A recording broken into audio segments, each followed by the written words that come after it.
Malam teman-teman semua, jadi karena pada hari Senin adalah tanggal merah, sehingga perkuliahan ditiadakan, maka materi serta tugas akan diberikan secara daring melalui video ini. Pada pertemuan sebelumnya, kita telah membahas bagaimana menginstal Linux Ubuntu pada virtual machine. Jadi pada pertemuan kali ini, kita akan melanjutkan materi bagaimana cara menginstal Windows di VirtualBox, dan diharapkan teman-teman semuanya dapat memahami dengan baik karena untuk kelengkapannya sendiri tidak jauh berbeda dengan Linux. Langsung saja, sebelum itu kita harus menyiapkan software VirtualBox serta file ISO dari Windows yang dapat diunduh dari link yang telah diberikan.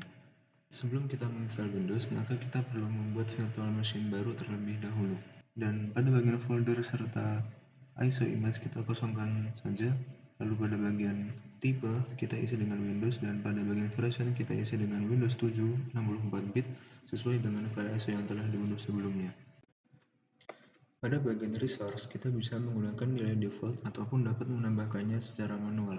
Namun perlu diperhatikan apabila akan menambahkan resource, maka performa virtual machine akan meningkat dan sebaliknya performa laptop akan menurun dikarenakan beban kerja pada laptop meningkat. Tapi di sini saya hanya menggunakan nilai default bawaan dari VirtualBox. Pada bagian virtual hard disk, masukkan nilai 20 GB sehingga tidak terlalu memakan banyak tempat di hard disk. Setelah membuat virtual machine, maka kita perlu menghubungkan virtual machine tersebut dengan file ISO yang telah diunduh sebelumnya. Dengan cara mengklik tombol settings, lalu pada bagian storage, kita hubungkan file ISO tadi dengan mengklik bagian disk empty, lalu diisi dengan file ISO yang telah di-download sebelumnya.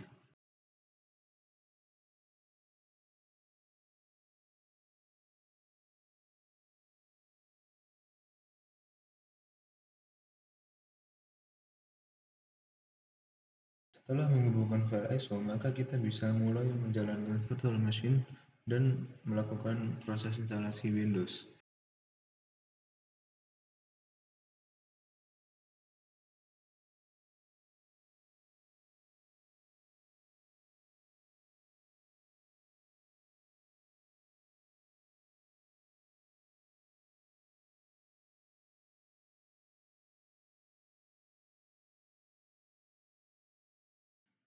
Setelah masuk ke dalam proses instalasi, maka kita diminta untuk memasukkan bahasa, format tanggal, serta layout keyboard yang digunakan.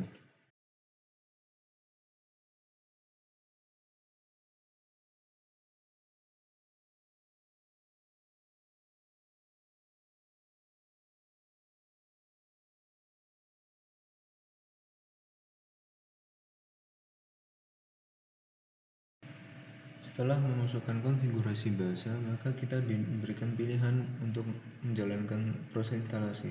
Di sini kita pilih bagian Advance, lalu pilih hard disk yang telah dibuat sebelumnya, yaitu hard disk 0, lalu proses instalasi dapat dijalankan.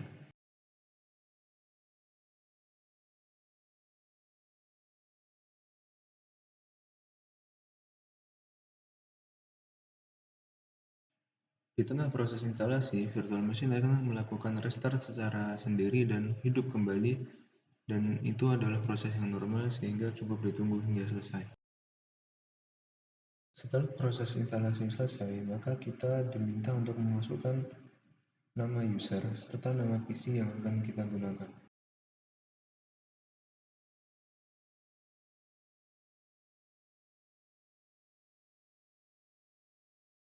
Jika kita lihat tampilan pada virtual machine tidak memenuhi layar, maka tugas selanjutnya selain melakukan instalasi Windows adalah untuk membuat bagaimana tampilan virtual machine dapat tampil secara full screen serta mengubah background dari bagian halaman home.